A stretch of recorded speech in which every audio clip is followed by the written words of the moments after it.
Does anyone have an immediate question? Right here. Whoa. Sorry about The feds. We gotta get off the radio.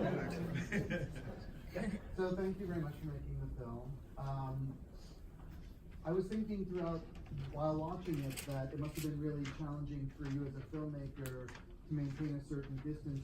She seems so incredibly vulnerable throughout. So I just wanted to ask you about your process of maybe how you felt about her going into it and how that changed throughout the process of shooting. Yeah, it's a very interesting question. I might give a bit of background to sort of before we get to that question, just in terms of when I actually began making the film, because this actually kind of grew organically out of some activism I was doing myself. We were working on a project with political prisoners, and particularly people who were being held in conditions where they were rendered invisible to the outside world. And we were working on a sort of selection of digital art projects and documentaries that would transcend that visibility, obstruction, and allow us to really empathize with figures who we'd only known, in a sense, through kind of very factual news media. And so that was in 2015, and during that process, we wrote to Chelsea. She'd just been thrown into solitary confinement because she had some books which weren't permitted by the prison. And so I spoke to her about the project, and I said, you know, we're trying to do this thing, and we were going to base it probably on phone calls that we recorded from prison. And she said, well, I can't even do that here. So she started sending me out her diaries. And from the very beginning, what you can tell is we were trying to get that kind of intimacy with these kind of quite important historical or political figures, because that, I think, that recenters their story in a different way, allows us to really feel what they go through. So at that point, she was sending me out diaries, and we were going to have this documentary made in a whole different way that was based on reading their diaries and a lot of creative visuals. And that through that process, I got to know the lawyers and all the other kind of contributors, the support network, if you like. And that's where the trust, I think, really started to build. So when the shot commutation happened, we were already kind of really, in a way, close, but at the same time, we'd never met in real life. And in fact, the shot you see where she comes out of prison for the first time was also the first time I'd ever seen her, despite the fact we'd been, you know, working together and communicating, getting to know each other for a few years. So it's kind of very crazy thing to get to know someone like that, or see them for the first time through the lens in that moment of, you know, documenting. So in terms of the vulnerability, I think it's Chelsea has this incredible tension between being very vulnerable and at the same time being really, really tough. And I hope that comes through in the film. And of course, there were many times her psychological safety and mental health was really, really important to us. She's somebody who's been let down so much throughout her life, especially by the military, who, you know, the US military says that it has a duty of care for every single soldier, but they let her down at every opportunity when she was downrange in Iraq, later during the pre-trial confinement, and then when she was in prison, when they refused to, you know, recognize her as a woman. So the last thing we wanted to do would be the latest people to let her down. So we had a lot in place, and a lot of that sort of obviously confidential because it's to do with healthcare, but we were really, really, you know, fixated on that. And there were, you know, times we didn't film. We weren't. I think you can tell my style is not to sort of go at people. You know, I believe that if you work slowly and with softness, you get a much better result over a longer period of time, and that was what I was aiming for here. So yeah. Another question. Yes. I have a question. She's in prison now for refusing to testify to the grand jury. Correct. Are they offering her immunity? Yes, that's why she's in prison. Okay, so you have to admire her. All she has to do is say stuff, and to get out of prison. So they're just forcing her to talk, like they're torturing her. Yeah, essentially. Yeah, I mean, just to sort of unpack that a bit, obviously the Constitution says you have a Fifth Amendment right not to incriminate yourself. But if they give you immunity, that's taken away, because if you testify, essentially what they're saying is we won't do anything. So you're forced then to testify. If you don't, you're in contempt of court. But what that immunity doesn't cover is perjury. So were there to be any kind of little inconsistency between the court-martial testimony and this, she could go to prison for a long time. And of course, she's making a principled stand against the secret grand jury process and the way the grand juries are being used by the US government in a way that she believes is nefarious. It's once again, like you're saying, she's in prison on principle. She could testify tomorrow and get out straight away, but she's choosing to do this, essentially. And I don't really believe it's because she's trying to cover Assange, his back or anything like that. It's definitely a principled thing. You might say she's a woman now, but she got balls. Well, you might, yeah. She's a badass. She's an absolute badass. That's the one thing I would say. Yeah. Another question? But it's right here. Yes. Something a little different. I was wondering how, as she got into the military that young, did she become an intelligence analyst? Apparently, fairly quickly. Yeah, it was the surge, the Iraq surge, if you remember, in 2007. And they were committed to upping the number of troops by a huge amount in order to win the war. And so a lot of the previous kind of locks and checks on joining the military weren't in place at that point. As she says, she signed up and the next day she was in basic training. Normally you'd have a cool-off period, but because of the surge and the need to get bodies out to Iraq as soon as possible, those weren't in place. So I think, a lot of people would have made very quick decisions based on that moment and then the sort of propaganda that was going on there about, let's get out there and just finish this. And I imagine there were many, many young people who hadn't really found their direction in life who ended up in that kind of meat grinder. And she's extremely smart, so I'm not surprised that she was kind of given that sort of responsibility quite fast, especially when you have that expediency. And I guess the reality of downrange is like anyone who's offering a skill that makes you fight the war better, you're going to give them, that opportunity.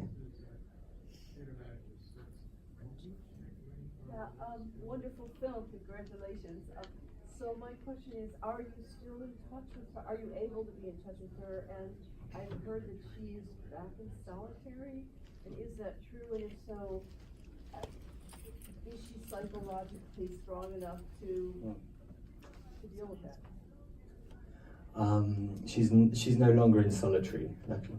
She's in general population of a women's prison.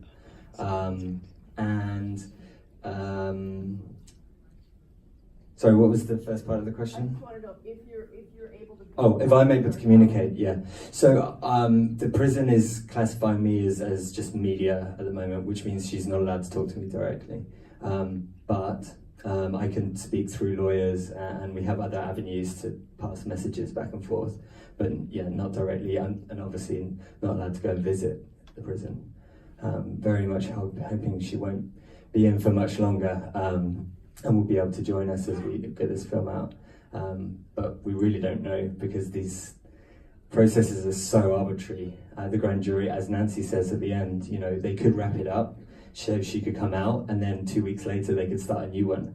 So she would go back in. And if she really is committed, as I believe she is, to not partaking in this grand jury, it's going to be years potentially of being in and out of prison in order to not testify. And we don't know how long the extradition proceedings will take. I'd imagine a very long time because Julian Assange has very good lawyers.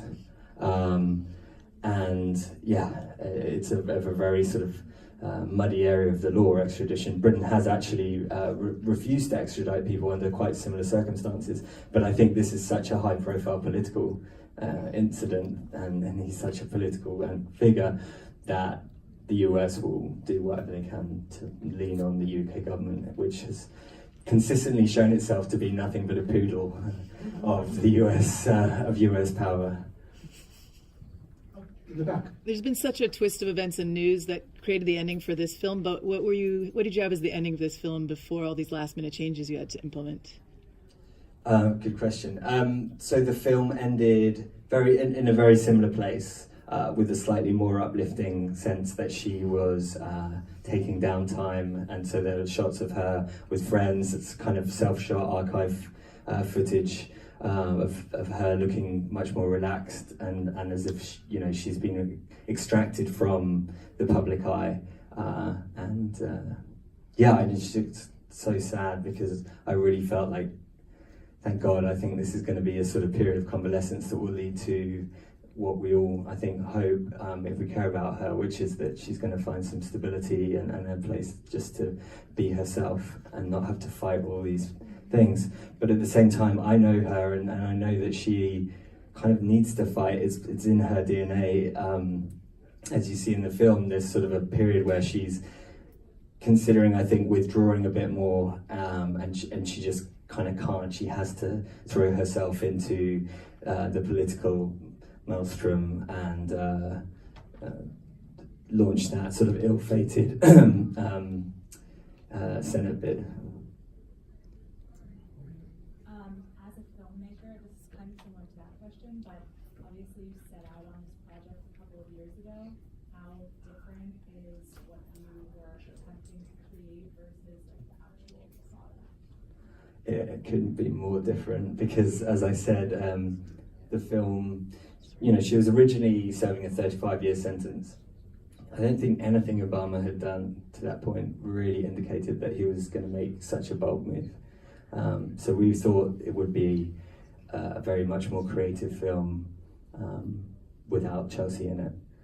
And what's I think is really interesting about the film now is you have this hinge where she goes from being invisible to being actually hyper visible and hyper mediated, and there's a kind of strange invisibility within that as well. There's a sort of struggle for her to express herself, to be herself when in the public eye.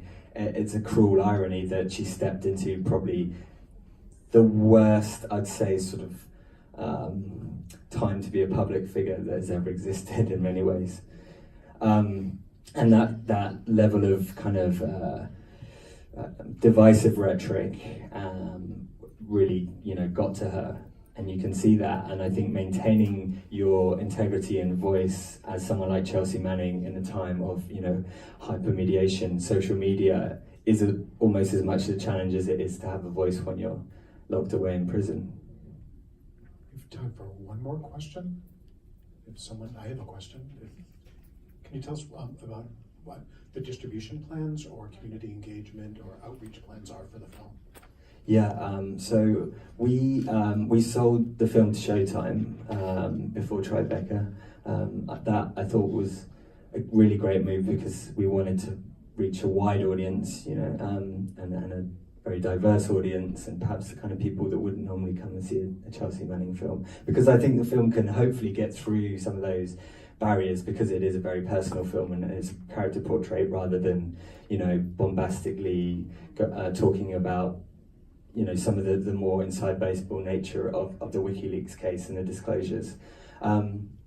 Showtime, we are trying to do as many community events as possible. So I'm talking to the guys at Showtime and trying to persuade them that this is a really good thing for them as well. We want to do as many, community events, queer events. I love screening films in unusual places, clubs, all sorts of things like that. We have a theatrical release now in the UK coming up, which we're really pleased about, and then we're going to try and do the same in Europe. Especially, I'm really keen on Latin America. I know that Chelsea actually has a huge Spanish language kind of fan base, if you like, and I think I have lived many years in South America, and that would for me be a really wonderful thing to do. But in the US, there's going to be a run here.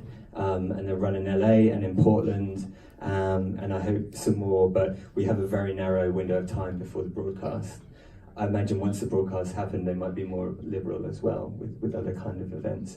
I think also, hopefully when Chelsea's out and we're able to kind of show the film together, we'd like to focus on the issue of solitary confinement. I think going forward, I think this is a very powerful testament to how it's a horrific form of torture and used so widespread in the USA.